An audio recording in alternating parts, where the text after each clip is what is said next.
Olá, bem-vindos a mais um episódio do podcast do Regenerar. E relembrando, né, acho que um dos grandes focos aqui do podcast é que a gente consiga apoiar nesse processo de transição para uma economia mais regenerativa, mais sustentável. Eu acho que a gente colocar em ações os sentimentos que a gente tem quando a gente vê o que o planeta está passando, o que a sociedade está vivendo, e aqui é um lugar da gente se inspirar e se capacitar para a gente realmente começar a realizar essa mudança que a gente tanto precisa. E eu acho que para isso hoje a gente tem uma convidada super especial, a Nath Manso, que a minha rede me conectou de várias maneiras, né? E pessoas que eu amo muito, que eu gosto muito na minha rede, me conectaram com a Nath, e a gente teve essa chance, essa oportunidade hoje de estar juntos aqui no podcast. Então, Nath, primeiro quero te agradecer, te dar as boas-vindas por estar aqui com a gente. E queria, melhor do que eu, apresentar você, que você se apresente para quem está ouvindo a gente. Bom, primeiro, é um super prazer estar aqui. Obrigada pelo convite. Bom, eu sou Natália, eu atuo como facilitadora de processos de aprendizagem, de transformação interna e de desenvolvimento também, conexão com a natureza. E nesse meu processo, nessa minha jornada, assim, nessa construção do meu fazer, eu fui muito me questionando por que a gente chegou até aqui, com todas essas crises, e a minha busca sempre foi compreender o que está na raiz, né? Quais são essas causas, o que nos trouxeram até aqui. E aí a minha busca foi justamente, bom, então se o que nos trouxe foi um processo de desconexão, como que a gente se reconecta? Então, isso fala muito sobre o meu fazer, né? Principalmente as abordagens que eu uso no meu trabalho, como a regeneração, por exemplo, a ecopsicologia, ecologia profunda, visando essa reintegração do ser humano com a natureza. Então, explicando assim de uma forma bem macro, é um pouco isso. Uau, que incrível. Eu tenho uma sensação, quando te ouvi falando agora um pouco sobre o que você trabalha, sobre esse lugar da gente ter uma conexão profunda com a natureza. Tem um episódio muito bonito até no curso do Regenerar que eu te mostrei, né, que é da Lua. Ela traz, da Lua Couto, e ela traz muito forte isso, assim, da importância da gente se enxergar a comunidade e como que a gente perdeu essa capacidade de se enxergar, né, como natureza, assim.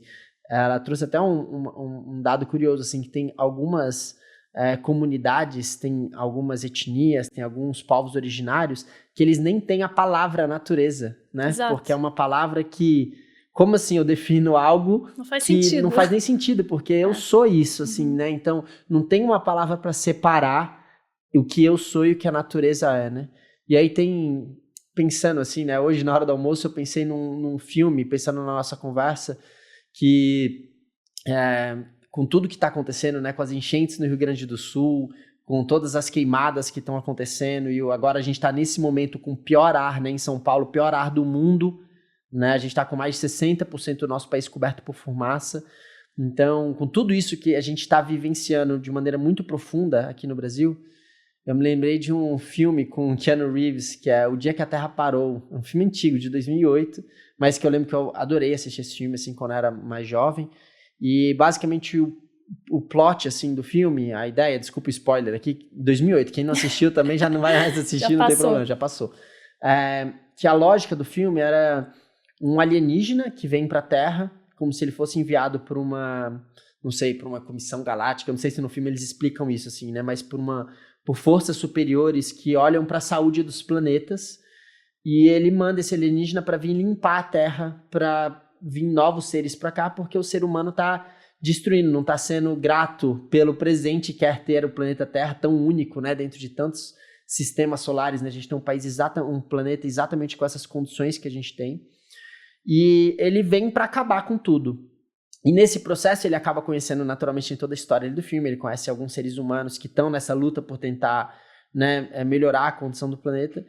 E no final do filme, a lógica é de que os seres humanos nunca mudaram o seu comportamento porque, de uma maneira muito assim, informal de falar, a água nunca bateu na bunda o suficiente, assim, sabe? Então, nunca o ser humano viu algo assim, não, agora isso é grave demais, a gente precisa mudar. E aí, enfim, esse ser decide dar uma outra chance para a humanidade. Então, já que agora eles viram que existe uma força que pode eliminar mesmo os seres humanos do planeta, caso eles não mudem seu comportamento. E esse é um de tantos filmes distópicos, né, que mostram o ser humano destruindo o planeta, assim, né, de tantos que a gente poderia mencionar aqui.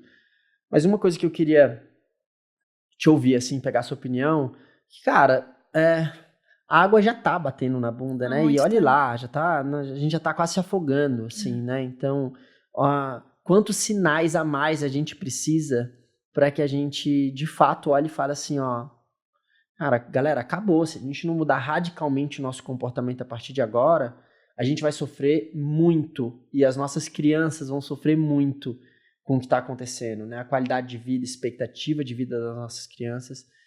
Então, assim, será que nem com tudo isso acontecendo a gente vai mudar nosso comportamento? Assim, eu queria te ouvir. É interessante, você falou isso, né? Realmente, filmes distópicos, que eu acho que é o que a gente mais vem...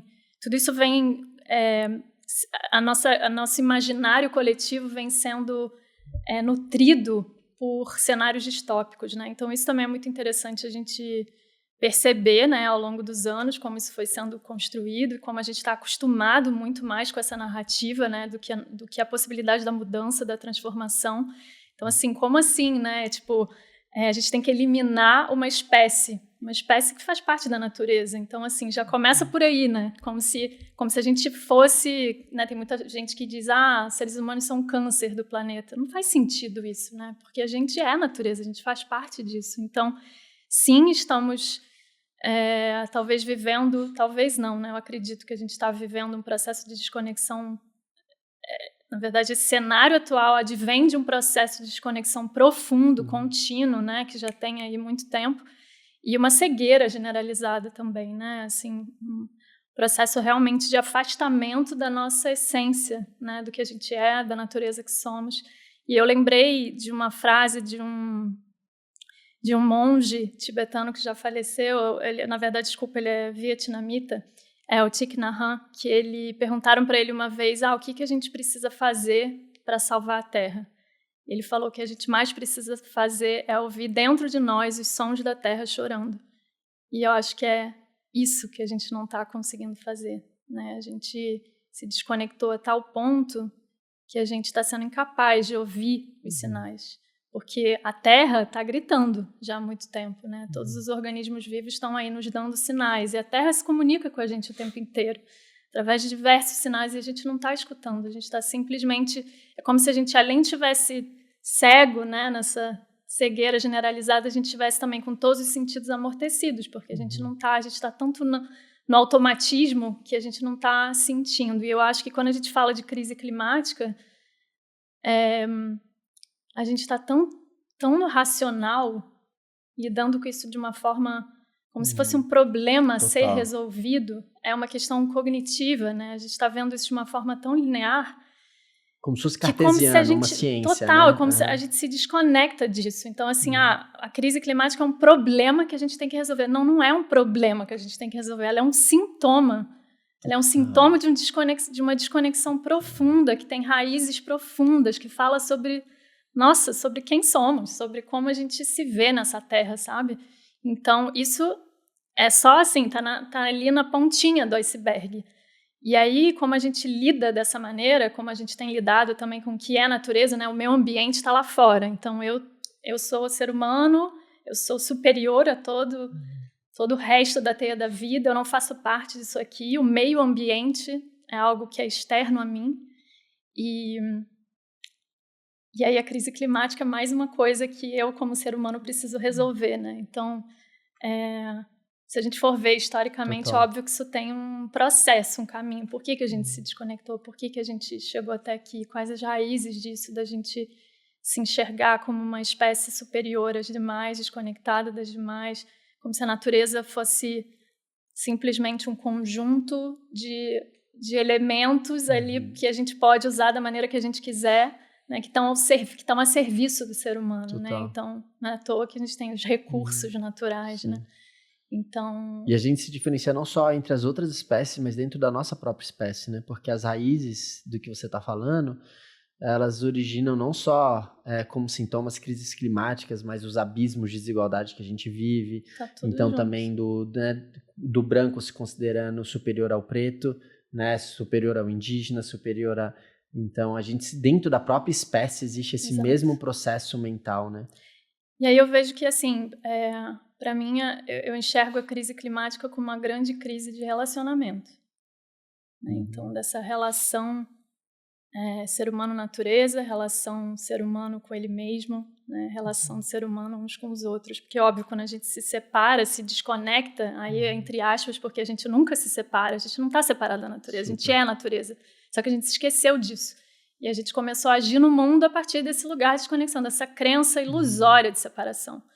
Eu aqui, natureza lá, os outros seres estão aí para me servir e eu estou no topo da cadeia. Né? Então, essa visão antropocêntrica da vida que domina todas as instâncias da vida, não é à toa que a gente também fragmentou a vida, né? A forma como a gente, inclusive, aprendeu isso na escola, né? Tudo, as matérias todas fragmentadas, a gente enxerga a vida assim. Isso advém de um pensamento cartesiano, mecanicista, zero linear, sistêmico, né? Integral. Zero sistêmica, que não vê as relações. Então, se a gente não percebe esse relacionamento, se a gente não se vê como parte do todo, né? O planeta está gritando, a gente está vendo os sintomas, a gente não está sentindo, porque a gente está amortecido e a gente está como se estivesse, né? Não, eu não estou vendo, eu estou aqui no automatismo, vivendo no status quo, no business as usual. Preciso seguir aqui para a máquina seguir rodando. E é como se eu tivesse alheio a isso. Mas como assim, se a gente faz parte desse ecossistema? Se a gente não existe separado dessas relações?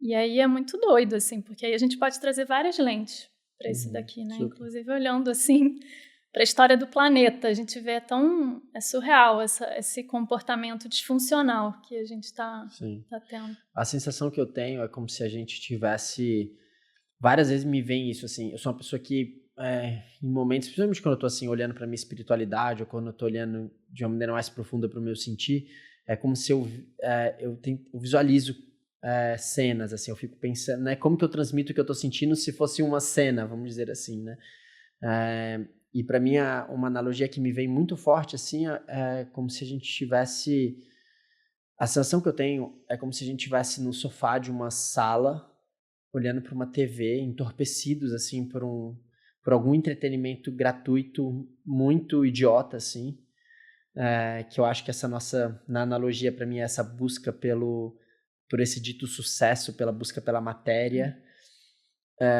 e como se a nossa casa estivesse pegando fogo, e a gente ignorando completamente esse fato que a gente está sentado no sofá, com a casa inteira pegando fogo, se entorpecendo por uma narrativa, por uma lógica de vida que não faz nenhum sentido, assim, que eu acho que quando as pessoas chegam no fim da vida, nossa, eu tenho essa curiosidade, assim, de saber como que é essas pessoas chegando no fim da vida, olhando para trás e vivendo. Deve ser muito difícil, eu acho que não é à toa que são correlações que eu acho que a gente tem que fazer, que a gente está vivendo a época com também maior número de depressão, de tristeza coletiva e individual que existe, porque, que nem você falou, a gente é parte, querendo ou não, mas a partir do momento que você se isola nesse transe coletivo, né, nessa cegueira, que nem você falou, que pra mim tá mais nesse lugar até do transe, assim, de tipo, você tá entorpecido por essa narrativa, você não consegue enxergar o que tá acontecendo sistemicamente de maneira integral à sua volta, isso vai te trazer vários efeitos. A mesma coisa do que eu acredito muito que, por exemplo, várias doenças que a gente tem, elas se refletem no nosso estado emocional. Então, as doenças autoimunes, por exemplo, já tem muita ciência olhando para isso, né? É difícil ainda explicar, mas tem muita ciência já olhando para como que as doenças autoimunes estão conectadas com como você se sente, com o nível de estresse, e para mim a gente vive de uma maneira muito forte, porque você tá correndo atrás, né, dessa corrida dos ratos que eles chamam, né? Você tá nessa rat race, assim, tentando perseguir algo que não faz muito sentido, vendendo sua saúde para ter matéria, e aí quando você fica mais velho, que talvez se fosse aproveitar isso, você tá sem saúde, não tem como comprar saúde de volta, e você também não tá feliz. Então para mim às vezes faz parte, né, desse... Porque a partir do momento que a gente se sente desconectado, né, se eu não sou natureza, se eu sou um ser apartado de todo o resto, esse autocentramento ele começa a falar mais alto, né? Então não é à toa que, o ser humano está no centro de tudo, então todo o resto está para me servir. E além disso, eu sou separada dos demais, então você é uma coisa, eu sou outra, então eu preciso vencer, eu preciso competir, eu preciso tomar o seu lugar, eu preciso me esforçar para ser alguém, e aí vem todas as crenças também em torno disso, mas assim, é como se a gente estivesse isolado, né? E aí esse autocentramento exacerbado vai criando esse vazio existencial também absurdo, só que a gente vai tentando suprir isso através do consumo, através da produtividade incessante, então é tudo artifício, né? Que faz com que a gente realmente fique totalmente cego e alheio a tudo que acontece ao redor, né? Então, eu acho que a gente realmente entra nesse ciclo, né, vicioso, e você falou a coisa do sofá, essa imagem para mim foi muito forte, porque, de fato, assim, eu acredito que a gente precisa ressensibilizar os nossos sentidos, porque é como se a nossa percepção tivesse entorpecida, realmente. Porque a gente não está mais conseguindo reparar de tanta informação, de tanta distração que a gente recebe também, nos falta esse espaço também, sabe, pro essencial, nos falta escuta, a gente não consegue mais observar de forma profunda as coisas, sabe, a gente acha que a gente vê, a gente não sabe ver, né? Que nem quando a gente olha uma paisagem, é como se fosse uma coisa, uma paisagem, a gente não está vendo ali os detalhes, a gente não está, né, que nem se for ver um indígena que entra numa floresta, é totalmente diferente, né? A habilidade que ele tem de perceber o entorno, de perceber os organismos, os detalhes, de estar com a percepção atenta, né? E isso muda muito. E óbvio que a gente está num contexto, principalmente quem mora, né, em cidade grande, no meu caso, sempre morei em cidade grande, dentro de ambientes fechados, repleto de concreto. O que isso significa, né? E aí, tanto no nível de sensorial, né? Até essa nossa conexão com o corpo também, que a gente foi se distanciando, né? A gente começou a colocar muito mais esse valor no cabeção, no mental, né? E a gente se desconecta da nossa sabedoria que está aqui no corpo, que a gente está sentindo, recebendo informação o tempo inteiro. Corpo e espírito, assim, né? Eu sinto que os dois desconexão. Acho que essas desconexões que a gente falou, elas estão em vários níveis, né? Masculino, feminino. Total. Né? O corpo, mente, o emocional, né? O sentir da mente. E, enfim, a gente pode até falar do hemisfério direito e esquerdo do cérebro, todos esses tipos de desconexão, né? Mas eu sinto que isso também fala muito, sabe? O contexto onde a gente está inserido, como a gente foi criando essa sociedade totalmente desconectada do mundo natural. E aí, obviamente, como você falou, todas as questões físicas, né, de doenças, de desequilíbrios, de disfunções e psíquicas e emocionais que vêm com isso, com esse afastamento do mundo natural, porque nossa espécie evoluiu num ambiente de floresta. Então, como que a gente consegue sobreviver rodeado de concreto e agora cada vez mais tendo essa devastação, né? E quando você fala assim, eu fico pensando o que você estava falando antes, assim, cara, quais são as referências que a gente tem de mundos, você estava falando sobre distopia, né? A gente estava falando agora. E para mim, assim, a distopia, ela tem um papel que ela é importante no sentido, tipo, de um Black Mirror. Você não sei se já assistiu Black Mirror, não? Black Mirror foi uma série que saiu no Netflix, super distópica, assim, que ela tem esse papel, na minha opinião, que ele é um papel importante também, como, sei lá, um Mad Max tem, como, enfim, ou vários conteúdos distópicos tem, que é de quase dar uma assustada também, né? De falar assim, tem certeza? É isso aqui que vocês querem viver? Vocês querem viver num deserto onde todo mundo vai se matar por uma gota de água? Você quer... aí, no caso do Black Mirror, são vários episódios com várias histórias diferentes, né? Tem várias distopias diferentes que estão sendo apresentadas ali. Mas o problema é quando você só tem distopia como referência, né? Então, o Mohamed Yunus, né, o Prêmio Nobel da Paz, o economista Prêmio Nobel da Paz, ele traz essa provocação. Não sei se você já ouviu falar do conceito de ficção científica e ficção social. Ele diz assim que a gente tem muita ficção científica e que a ficção científica, dentro da indústria, né, do cinema, nessa indústria da imaginação, vamos dizer assim, ela sempre foi muito importante porque vários dos feitos nossos como seres humanos tecnológicos foram inspirados em ficções científicas. Então, assim, um celular, uma TV, sabe aquele desenho que eu gosto de falar, os Jetsons? Sim. Que, sei lá, existe, acho que desde a da década de 60, é super antigo.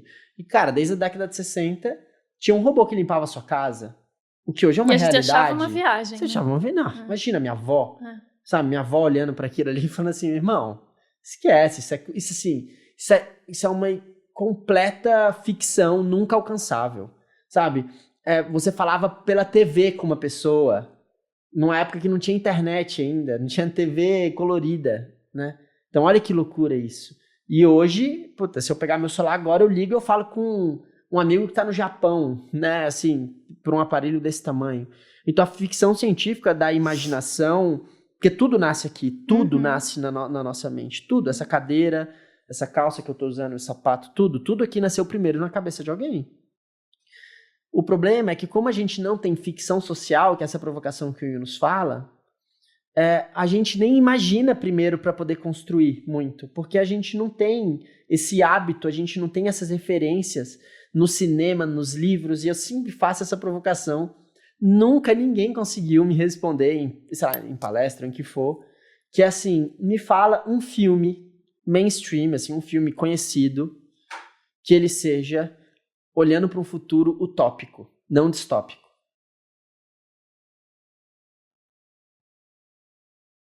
Esse silêncio é o que eu mais escuto, né? É a mesma coisa. Quem tá ouvindo a gente aqui, ou quem tá, né, sei lá, quem for assistir no vídeo aqui, né, no formato de vídeo no YouTube, quiser comentar lá, Mas muito raro. Essa é uma questão. Tanto que não vem rápido pra ninguém. Pode até alguém vir falar, tem um livro tal, de não sei o quê. Eu gosto muito de ler ficção científica, né, então tem um ou outro, né, enfim, que eu acho que é interessante. Tem uma série na Amazon Prime que se chama For All Mankind, na Apple TV, que eu acho assim que, em tese, mostra um futuro com bastante tecnologia verde, mas também nada de muito utópico, não, assim. Então não tem referências. E isso também cria, na minha opinião, um lugar que eu acho que é um pouco conectado com o que você falou, que tá nessa desconexão, que é assim, quer saber? Foda-se. Se toda referência que eu tenho é uma referência de que vai acabar toda a água, não importa o quanto de água eu vou usar, porque vai acabar toda a água, essa é a única referência que eu tenho. Sabe? Eu sinto que as pessoas meio que se desconectaram e entraram num lugar também assim, cara, que se dane, é isso, não tem como curar, não tem como melhorar. É tudo grande demais, os problemas são grandes demais, eu me coloco num lugar de potência, né? Que a gente estava conversando mais cedo, assim, como que é essa sensação que a pessoa tem quando ela ouve falar que 60% do Brasil está embaixo de fumaça, por exemplo. As pessoas acham que elas não têm nenhuma responsabilidade sobre isso, né?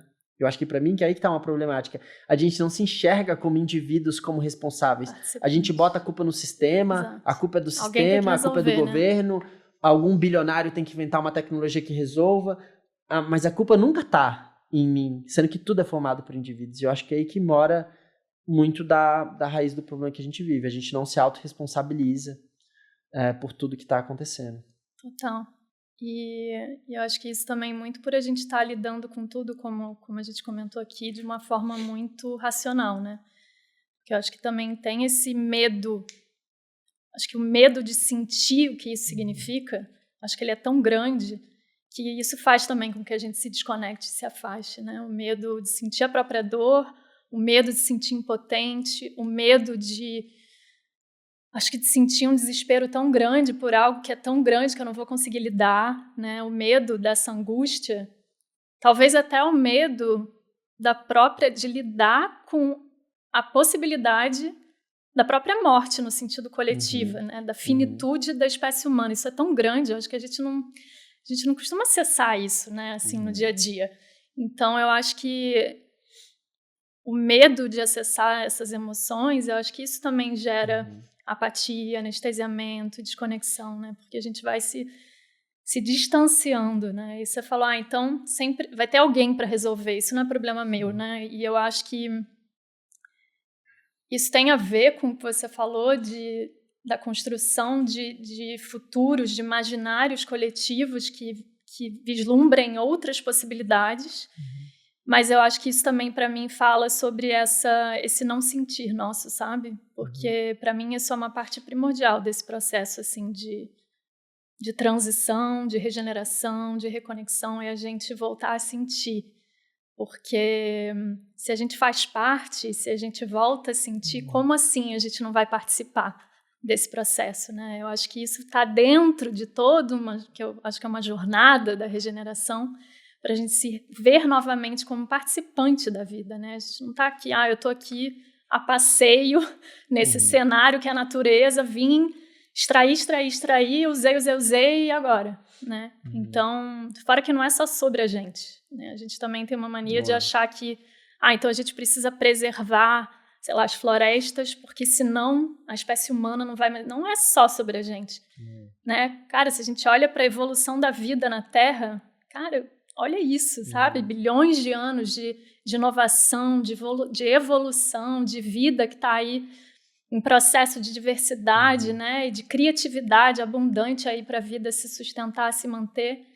E a gente é o quê? Um fragmento de segundo, se a gente olhar para o...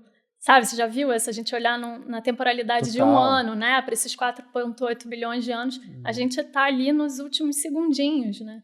E a nossa capacidade de degeneração foi tão grande que é como se a gente tivesse perdido, que na verdade a gente tem, acho que é um relembrar da sabedoria que está na gente. Essa jornada evolutiva está nas nossas células, a gente carrega isso.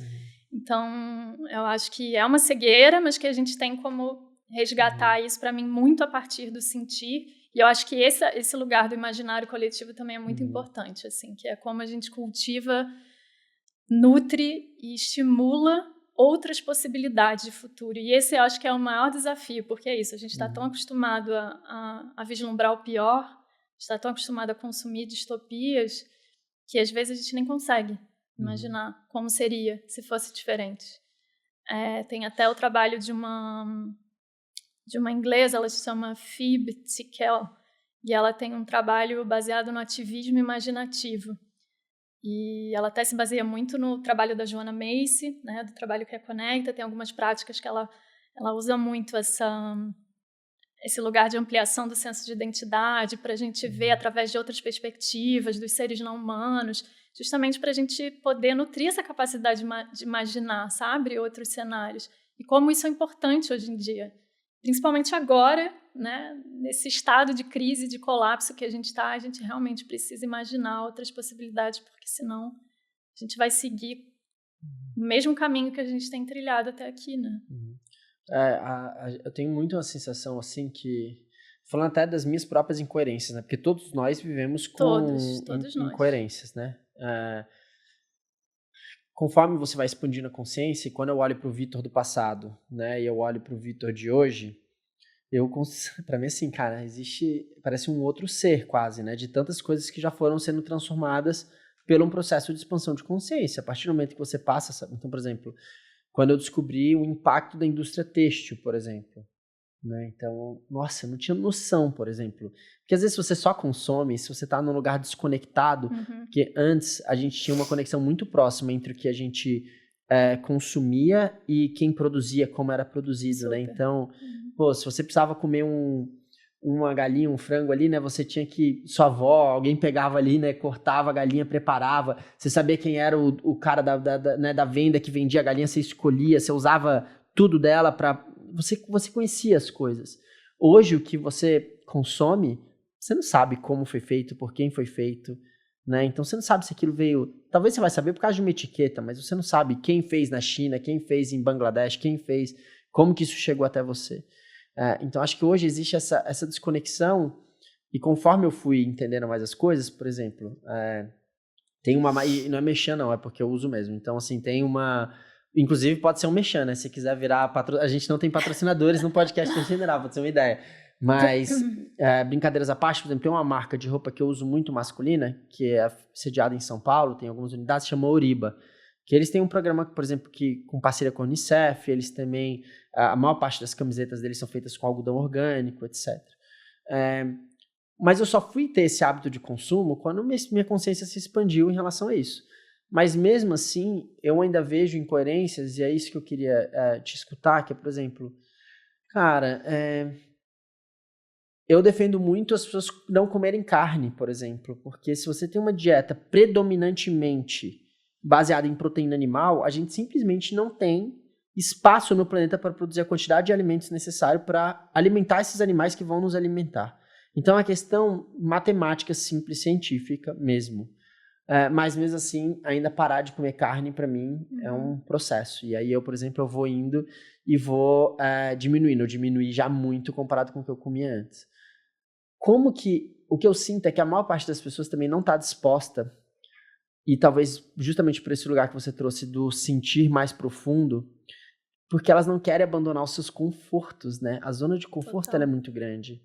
Então assim, cara, eu não quero parar de comer o que eu gosto. Então, às vezes, eu não quero nem saber que não é bom. Já viu isso? Já viu quando você vai recomendar para um amigo direto, assim, assiste documentário tal sobre tal tema. Não quero nem ver, Não quero nem ver, você é louco? Porque é isso, tipo, ignorância é uma bênção, assim, sabe? A pessoa não quer nem saber, porque senão ela vai ter que lidar com essa incoerência, vai ter que lidar com a dor que isso gera.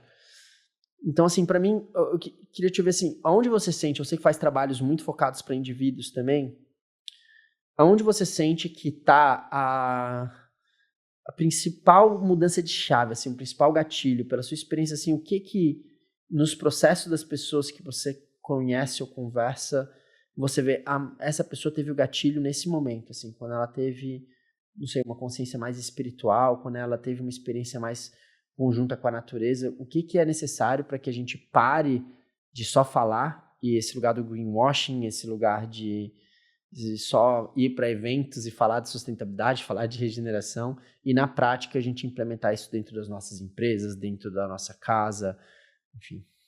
Nossa, acho que tem... Essa pergunta é bem grande, acho que tem várias camadas, mas acho que eu vou tentar responder assim, de acordo um pouco também por onde eu navego, né? Também acho que não existe um caminho, uma resposta, uma forma, né? Assim, acho que não é sobre isso, não é sobre o que a gente tem que fazer. Claro, eu acho que é um processo realmente, até de novo voltando, né? A gente está falando aqui de regenerar, de regeneração, para mim é sobre um processo de ser. Então, quem estamos sendo, quem somos, né? A partir daí vão vir as minhas ações, eu vou mudar as minhas crenças, eu vou agir a partir de valores. Que valores são esses? Então, acho que tem esse lugar de um retorno, talvez, a uma coerência a partir dessa essência, né, dessa minha conexão interior, e eu gosto muito de trazer essa relação da natureza interna com a natureza exterior. Eu acho que é justamente criar essa ponte, né? Então, a partir, por exemplo, de alguns trabalhos que eu faço, é a gente ir para a natureza de fora, para essa natureza externa, e a partir desse contato mais profundo com o mundo natural, a gente relembrar dessa natureza interna. E isso pode acontecer de diversas formas, às vezes são fragmentos assim de conexão, às vezes tem pessoas que entram em processos super profundos, tem outras que vão ter, que às vezes vai ser algo muito simples. Por exemplo, semana passada eu guiei um banho de floresta, que é um banho de floresta, que é uma... Conhece? É uma prática originalmente japonesa. Claro que se a gente for olhar, não é japonesa, né? Ela é ancestral, mas assim, com esse nome que se chama Shin-Yoku, então, né, como uma abordagem, uma metodologia foi criada no Japão, e eles criaram lá muito com esse enfoque de saúde. Então, levar as pessoas para a natureza, a gente faz uma trilha, uma caminhada, né, uma trilha de uma forma lenta, com presença, é bem assim, praticar atenção plena e aguçando os sentidos, né, nesse processo. Então, é realmente uma prática de pausar, de desacelerar e de ir criando também relação, né? E só que tem inúmeras pesquisas científicas que mostram todos os benefícios, né, físicos, psíquicos, emocionais, enfim, disso. Então, ela virou uma prática assim que é recomendada até por médicos, né, no Japão. Isso agora está chegando cada vez mais forte no Brasil. E aí, semana passada, eu dei essa prática e, assim, é muito louco como são coisas tão simples que as pessoas... Eu acho que a gente está tão distante, muitas vezes, de quem a gente é e de um lugar de silenciamento e de conexão, que quando a gente tem esses momentos, fica algo que é tão...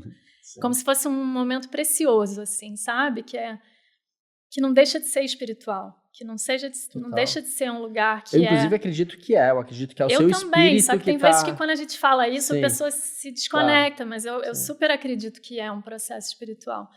Mas, então, assim, práticas, né, de você olhar com atenção, de você escutar, de você aguçar os sentidos, de você ter um momento só você sozinho, você ter encontros com a natureza, que ser que te chama, quer fazer uma pergunta para ele, que pergunta que você faz? Então, a pessoa poder silenciar, se ouvir, se escutar, se observar. É impressionante como várias pessoas têm super insights e essas práticas, que é até muito também do que a gente trabalha em ecopsicologia, né? Como que a natureza vai servindo também como um espelho, né? Então, através desse encontro com o mundo natural, eu posso adentrar lugares mais profundos em mim. Então, a gente também vai se reconhecendo a natureza nesse processo. É óbvio que não tem uma prática, não vai ser uma pílula mágica, não vai ser uma receita de bolo. É um processo, é uma jornada, isso que você falou. A gente vai cada vez, né, adentrando camadas, vai tirando casquinhas da cebola, a gente vai, enfim, nesse processo. Mas o que eu quis dizer é que muitas vezes são coisas simples e que várias pessoas se emocionaram e trouxeram relatos lindos e como isso faz diferença.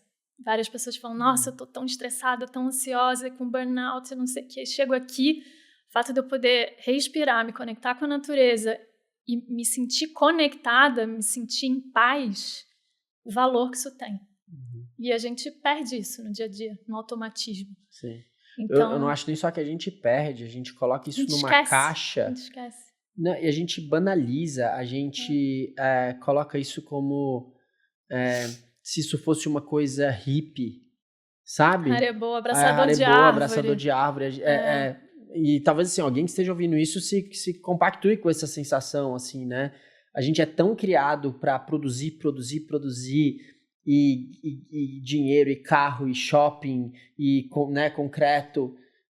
A gente se afastou tanto e esse modelo ideal de vida, ele nunca representa, é raro, né? Ele representar o ser na natureza, né? Se você vai ver nessas propagandas, nos filmes também, né? As pessoas em tese bem-sucedidas estão em grandes mansões, né? Elas não estão cada vez mais próximas da natureza, cada vez. Então, isso entra no lugar, da diminuição do que é. Como se você fala, por exemplo, das comunidades indígenas, né?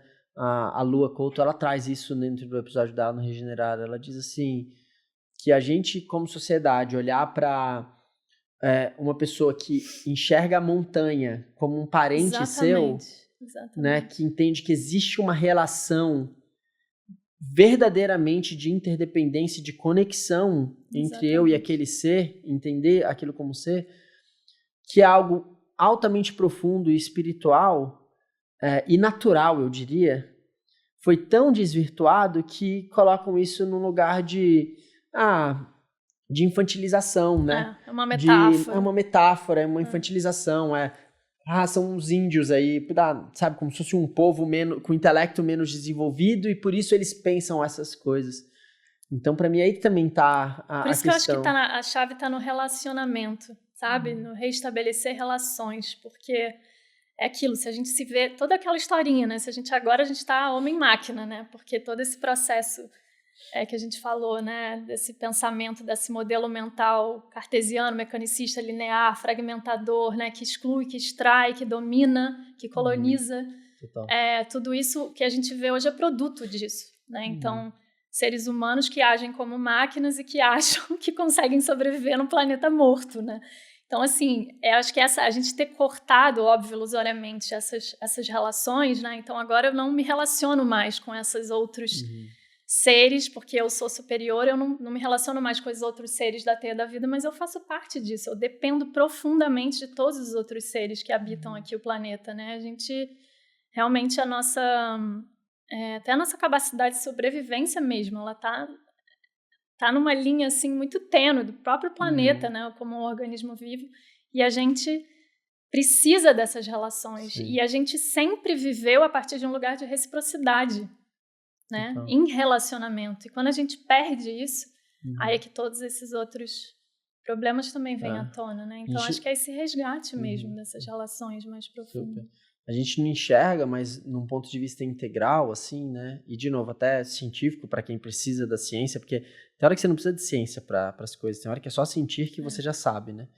Mas existe uma interdependência incrível entre, né, os seres, todo o planeta para criar as condições de vida única e específica para que a gente possa estar aqui agora, né? Então, cara, se não fossem as algas, que são o maior produtor de oxigênio do mundo, né, a gente não sobreviveria, sabe? Se não são as abelhas que estão passando por um super processo de extinção também em massa, né?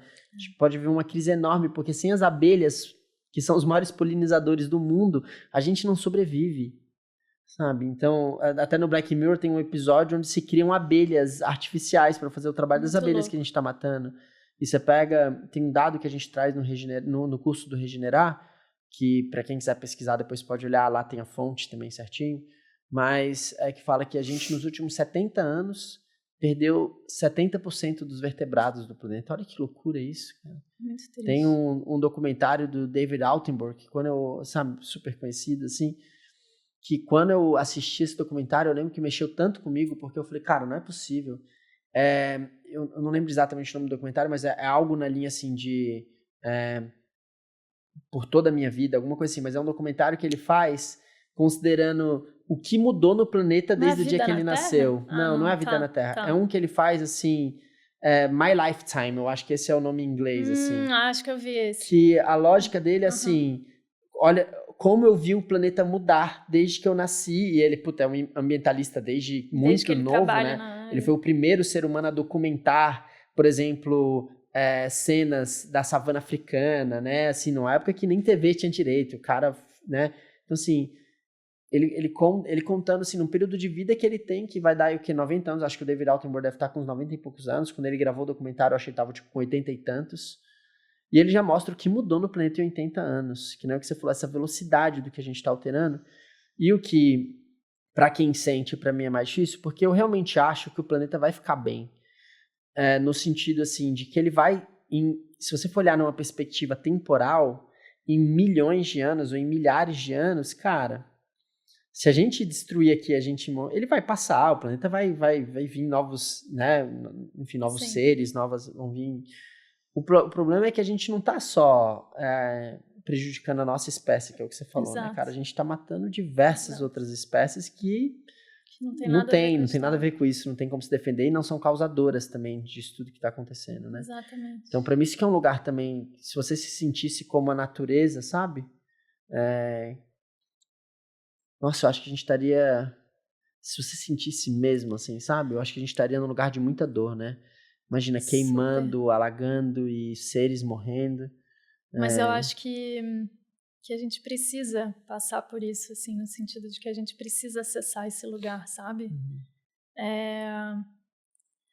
Até assim, né? Se a Terra pudesse falar através de você, o que ela falaria? Né?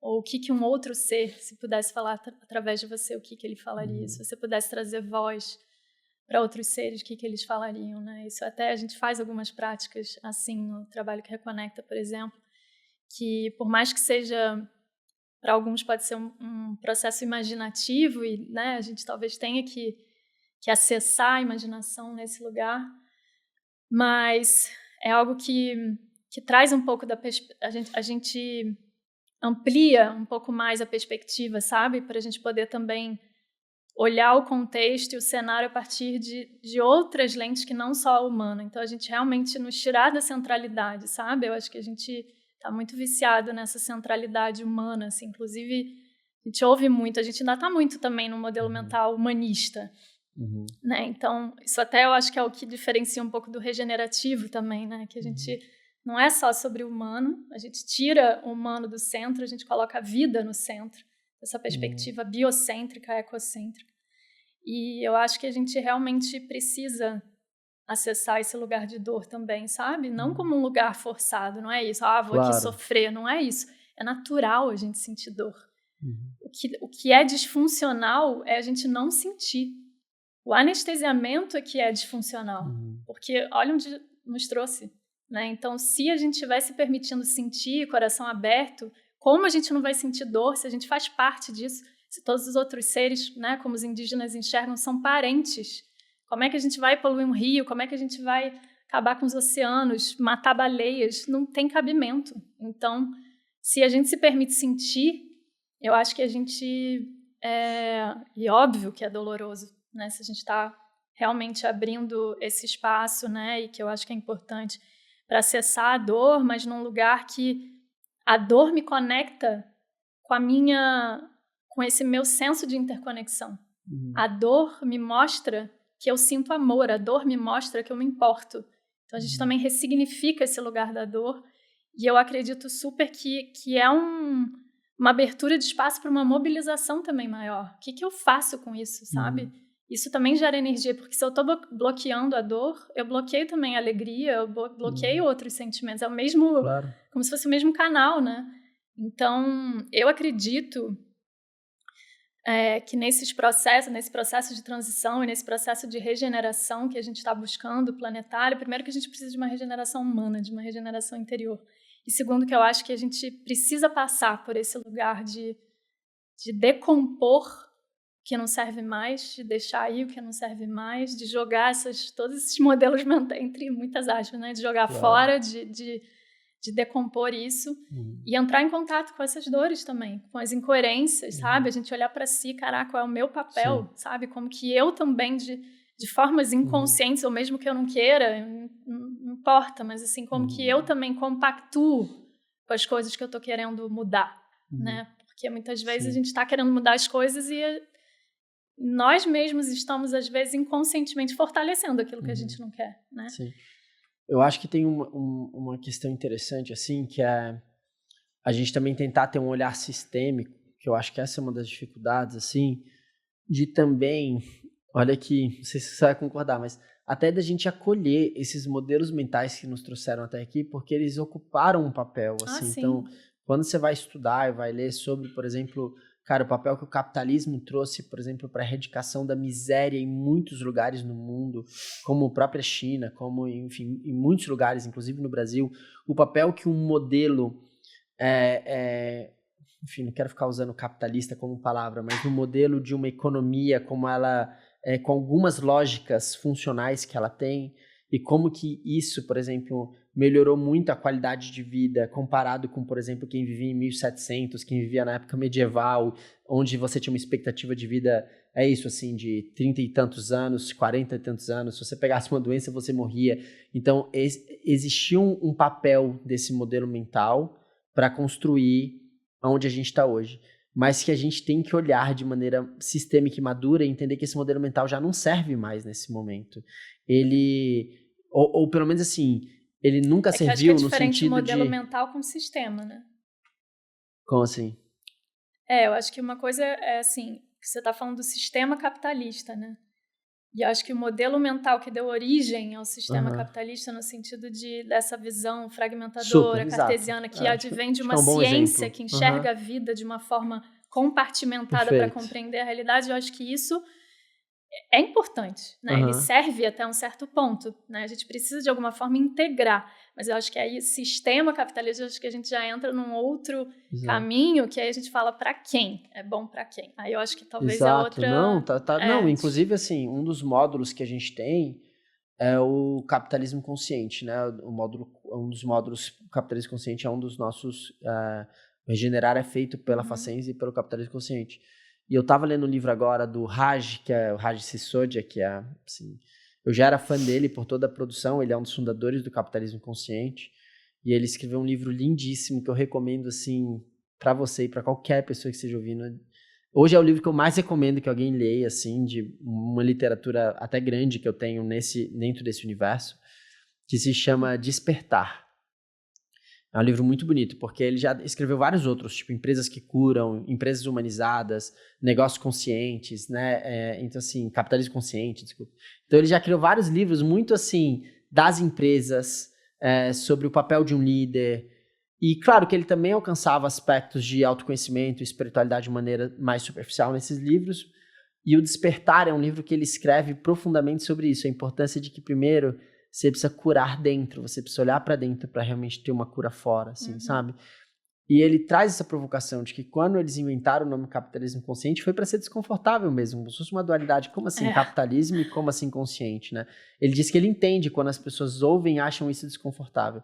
E, enfim, claro que no livro aí você entende um pouco melhor a criação, como que foi essa criação, e entender que você tem como ter empresas hoje que curam mesmo, e eles contam histórias lindas de empresas curativas, que a existência dessa empresa, ela realmente torna o mundo um lugar melhor mesmo. São muito poucas empresas, acho que dá para contar talvez, sei lá, em poucas mãos aí, pelo menos assim a nível Brasil, quantas empresas, na minha opinião, são verdadeiramente curativas, regenerativas, né? Mas a gente tem exemplos, o problema é que, e aí eu acho que é o que você falou, acho que é difícil trazer isso para teorias bem definidas, mas eu acho que é como a gente consegue mudar o nosso modelo mental, quais foram as crenças que nos trouxeram até aqui, entender que a gente precisa reverter essas crenças para um outro lugar, porque essas crenças do que é sucesso, do que é meritocracia, do que é... Isso tudo é muito distorcido. E a gente entender como que a gente consegue pegar o sistema que a gente tem e tirar essas fraquezas, tirar esses locais de geração de desigualdade gigantesca. E aí, enfim, a gente tem que se aprofundar nesse assunto, né? Mas, por exemplo, uma coisa que me incomoda hoje é que, mesmo com tudo isso que está acontecendo, mesmo com esse sendo, para mim, o maior desafio que a gente tem como humanidade recente, pelo menos, sem dúvida nenhuma, como humanidade, talvez num futuro muito distante, as pessoas enxerguem esse momento como o maior desafio da história da humanidade. A gente está lidando com essa crise climática, esses abismos de desigualdade social que a gente vive. Quando você olha, por exemplo, em momentos eleitorais como a gente está vivendo, não tem... essa pauta, ela quase não é posta. Né? Ela quase não é. Tem um ou outro que coloca para mostrar que é importante, mas isso, não, por exemplo, num tema de debate, isso nunca é explorado com profundidade, por exemplo. E é um sintoma, porque isso quer dizer o quê? Que as pessoas, na verdade, não estão se importando com isso. Porque se elas se importassem, o político falaria sobre.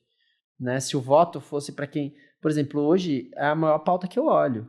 Quando eu vou votar em alguém, cara, qual que é a visão dessa pessoa sobre mudanças climáticas, sobre as desigualdades que a gente vive? O problema também é que isso foi politizado e polarizado, né? Colocaram isso dentro de uma caixa e falam com quem se importa com, por exemplo, quem se importa com o meio ambiente ou quem se importa com a sociedade é de esquerda e ponto. E aí botam isso numa caixa e qualquer pessoa que é de centro-direita ou de direita, e essa pessoa nem sabe a definição do que é direita, ela já rechaça sem nem olhar a essência do que está por trás, assim, sabe? Então, acho que isso é uma das dificuldades também que a gente vive hoje, né? Essa polarização dessa temática. E a gente precisa acabar com isso, né? Porque não tem nada a ver, né? Imagina a gente colocar isso como se fosse uma questão partidária. Isso é uma loucura. É uma insanidade. É uma loucura. É assim... né? Tem a ver com todos nós. E aí, eu acho que também esse processo, como você falou, de ampliação da consciência... Isso tem a ver também sobre o papel de cada um de nós, para a gente também, a partir do momento que a gente desperta, que a gente, caraca, tem algo errado, a gente precisa fazer algo a respeito, não é só esperar um político ou outro, né? Sempre tem um outro, um herói que vai nos salvar, não vai ter isso. Como que a gente também, não só a gente, como eu falei hoje, né? Eu falei, gente, como é que a gente não está na rua? Como é que a gente não está protestando? Como é que a gente não está se mobilizando de forma coletiva, também para a gente exigir mudanças, exigir ações efetivas, né? Então, eu acho que também tem isso, e óbvio também a gente se colocar, acho que como essas questões climáticas, ambientais, sempre foram vistas como um assunto à parte, justamente por essa fragmentação. Total. Então, quem trabalha com, sei lá, com questões de sustentabilidade ou meio ambiente vai cuidar disso. Não, eu acho que isso é uma coisa que todo mundo, em qualquer profissão, poderia trazer para o seu fazer, e que também não é só sobre o seu fazer, é sobre o seu ser, sobre a forma como você está na vida, sobre as suas atitudes, sobre as suas escolhas. Então, eu acho que é isso que a gente precisa internalizar, né? E é óbvio que isso é um processo de mudança longo, né? E por isso que eu acho que não tem como a gente pensar numa regeneração planetária tão necessária sem a regeneração do humano, sem essa regeneração interior que requer de nós muita desconstrução, E aí a gente tem que estar também, acho que a gente tem que se render a esse processo, né? Porque é deixar aí muita coisa, como você falou, não só privilégios, material, super. hábitos, mas também de crenças que às vezes são muito valores, arraigadas, né? Valores totalmente distorcidos. Então, tem muita desconstrução aí para a gente poder colocar essas sementes de outras possibilidades, aí no caso de uma consciência mais regenerativa, né, também. Super. Eu tenho um aspecto, assim, que eu acho que eu sou... Às vezes eu me sinto numa montanha-russa, não sei você, assim, de às vezes eu sou otimista, e aí às vezes eu tô, assim, lá no fundo, e eu penso, nossa, já era, tipo, nem adianta, não vai dar pra fazer nada. E eu acho que por trabalhar com isso eu fico, assim, eu conheço iniciativas, eu tenho conversas com você aí, por exemplo, aí eu vou mais pra cima, e daqui a pouco eu vejo o que tá acontecendo, e vejo as pautas políticas, e aí eu vou lá pra baixo. Eu vivo nessa montanha-russa.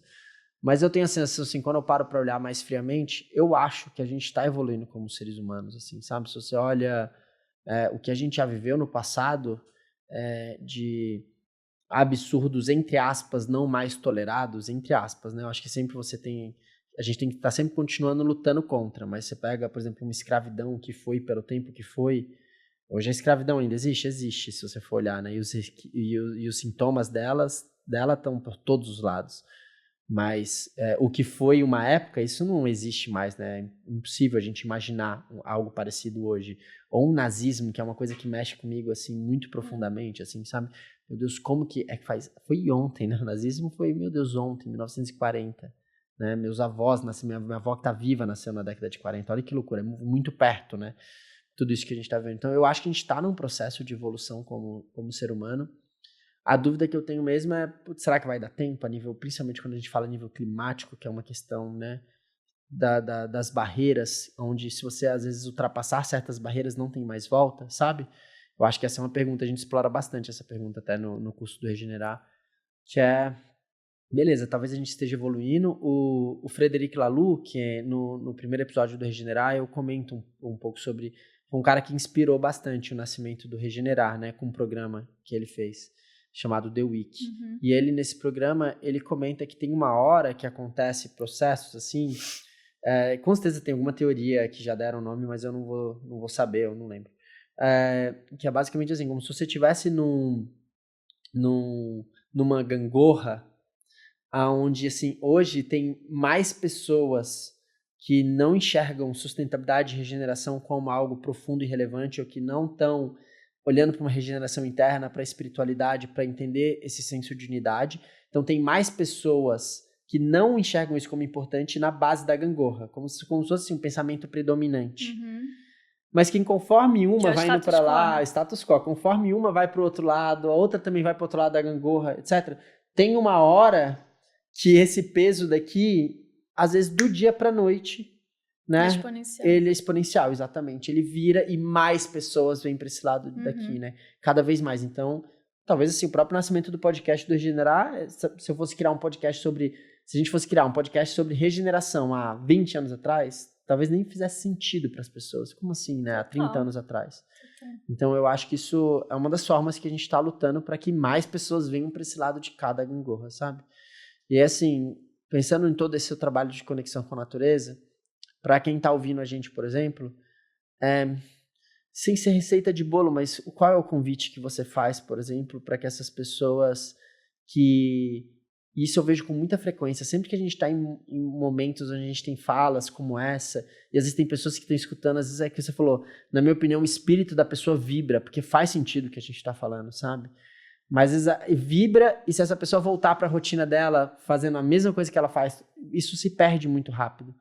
Como que a gente não perde isso? Como que a gente começa esse processo de cura interno e a gente continua alimentando ele, e a gente realmente olha para essa regeneração interna e começa a olhar sistemicamente para a regeneração de fora também? Acho que, como você falou, realmente não há uma resposta única, não é uma receita de bolo, né? Acho que tem muito, assim, essa escuta do que faz sentido para cada pessoa, porque eu acho que para cada pessoa vai ter um chamado, né? Vai ter algo com a qual a pessoa se conecta mais. Mas Acho que... E também falar que, assim, acho que esse é o grande desafio, para mim também né? Que é como, assim, no dia a dia, quando a gente está ali tendo que fazer 1000 coisas e resolver, como que a gente facilmente entra no hábito, no automático, né? Na rotina. Então, para mim, eu acho que é a importância, inclusive, dos rituais, né? De quais rituais que a gente pode fazer diariamente para se conectar com a nossa natureza interna, e aí cada um pode se conectar de uma maneira, mas assim, a gente, enfim, seja através de meditação, de visualização, de ter um altar que você tem ali os elementos da natureza, como que você percebe os elementos em si, porque o nosso corpo é feito, né, dos elementos, como que a partir dessa autoobservação também começar a perceber os ciclos da natureza fora e os ciclos da natureza dentro. Então, como que a gente pode ir no dia a dia mesmo, reconhecendo a natureza que somos, né? Eu acho que isso já é uma super prática, assim, porque a partir também desse autocuidado, que a gente também pode cuidar do outro, que a gente pode cuidar da terra, e a gente compreender que não tem essa separação, né? Inclusive, a gente não entrou nisso, mas acho interessante.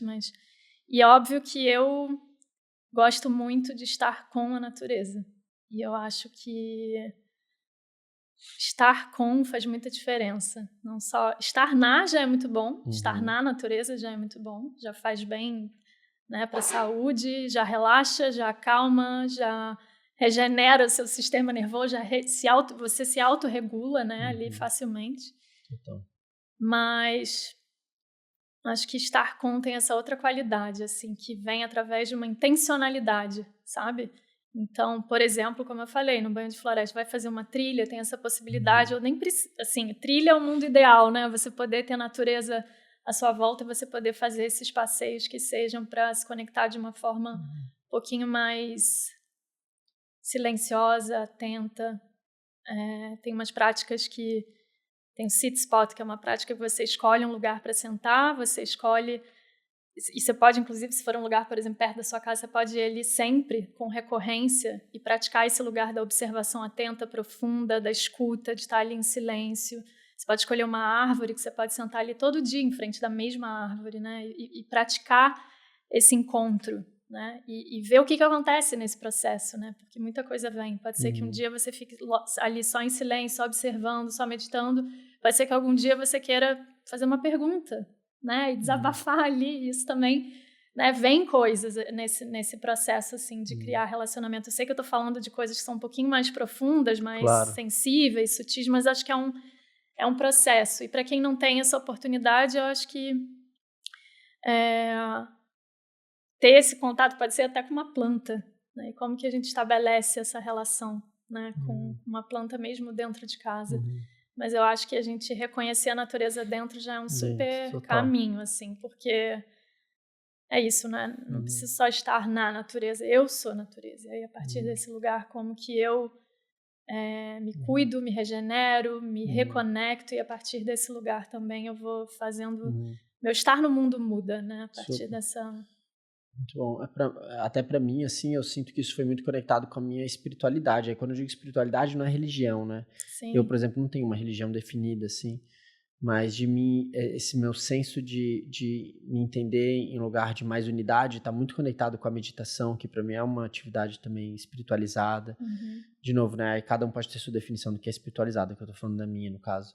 Mas tem até já que eu falei do livro, né, do Despertar, eu achei uma coisa muito curiosa, assim, no livro, porque o Raj é um grande executivo, assim, né, conselheiro de várias grandes empresas, então ele é um cara que ele tá muito nesse ambiente de altos executivos, assim.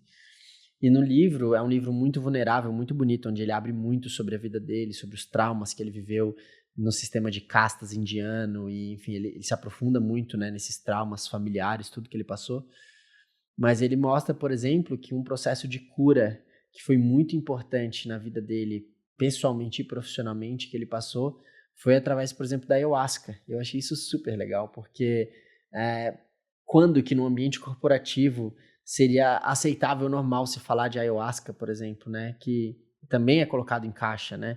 E a ayahuasca tem um papel super importante na minha vida, na minha espiritualidade, por exemplo. Então, e aí, de novo, né? Isso aqui não é uma recomendação, pelo amor de Deus, para que ninguém tome ayahuasca.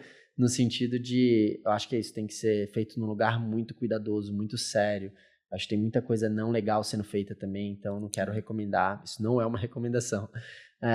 Mas dessa conversa está acontecendo cada vez mais, eu vejo, por exemplo, quando uma empresa quer fazer um encontro, por exemplo, de lideranças, quer fazer um programa de desenvolvimento de lideranças, escolhendo às vezes opções mais perto da natureza, cada vez mais eu vejo espaços se abrindo com essa proposta. Meus pais e meu irmão foram, por exemplo, passar o ano novo ano passado, eu só não fui com eles porque, enfim, eu tenho 2 filhas pequenas, toda uma outra logística, mas eles foram passar, por exemplo, o ano novo na Amazônia, numa empresa que faz um turismo só disso, assim, sabe, de base comunitária, de você viver, tinha práticas de meditação todo dia, você querendo ou não, você ia lá meditar, e é isso, meditação também não é algo hiper ultra complexo, cada um medita do seu jeito, cada um tem um processo. Se você está desconcentrado, não tem problema, né? Você vai evoluindo nesse processo também. Então, eu acho que a gente tem...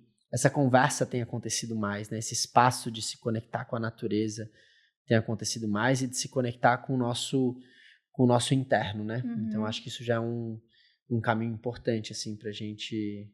Esse olhar para a natureza para dentro, que você falou, conectar com o que é... E eu sinto, assim...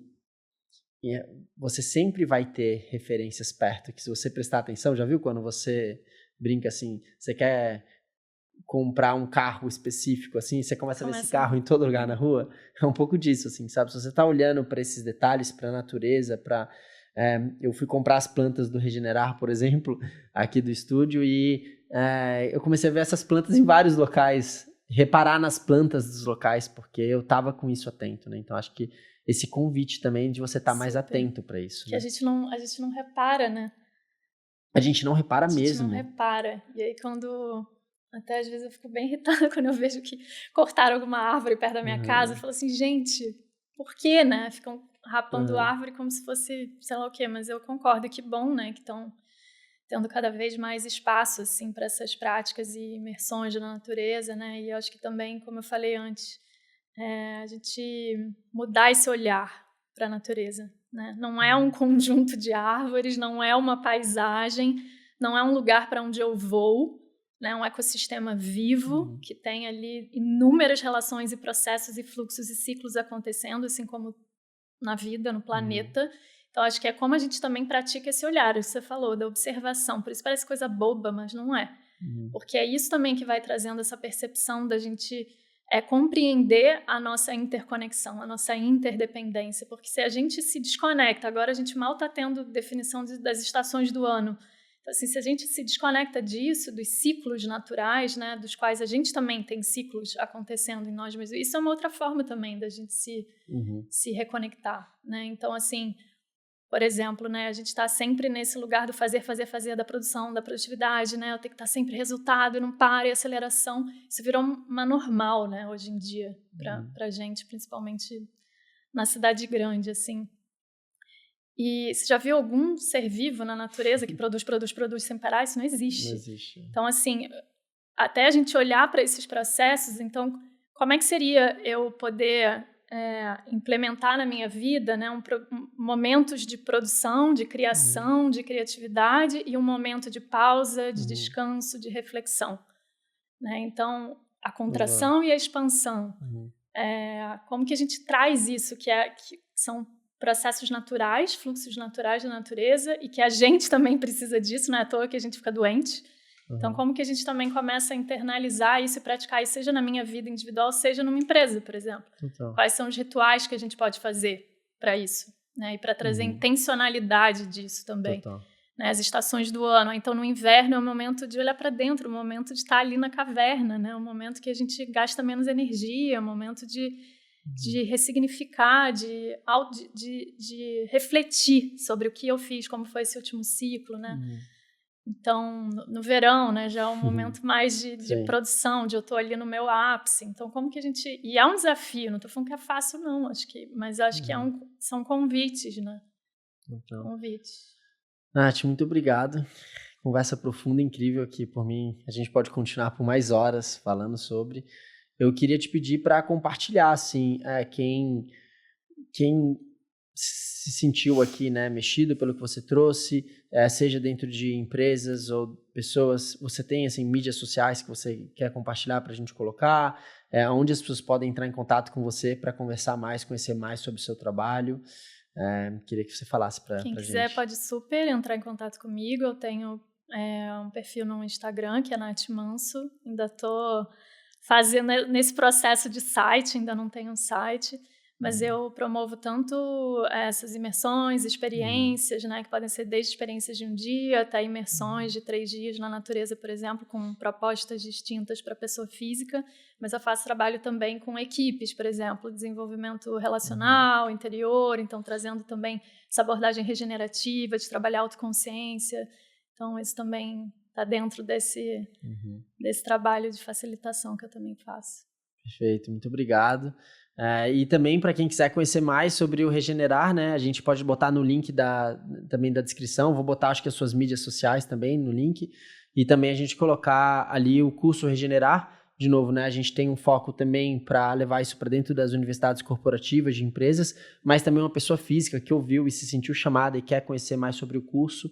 A gente conta bastante sobre o curso no primeiro episódio, para quem quiser saber também, e a gente pode colocar aqui o link onde a pessoa física pode ir lá também comprar e consumir esse conteúdo, que eu honestamente acho que ele vai em lugares profundos, como foi a nossa conversa, que são lugares que a gente pouco frequenta, infelizmente. Então, eu acho que ele vai ser um convite para mergulhar um pouco nessa profundidade, talvez mostrar alguns caminhos, sabe, para a gente alcançar essa regeneração interna e externa que a gente tanto precisa. Super, muito necessário. E agradeço muito também aí pelo convite, por essa troca. Muito bom. Obrigado, Nath. Obrigado, pessoal. Obrigada.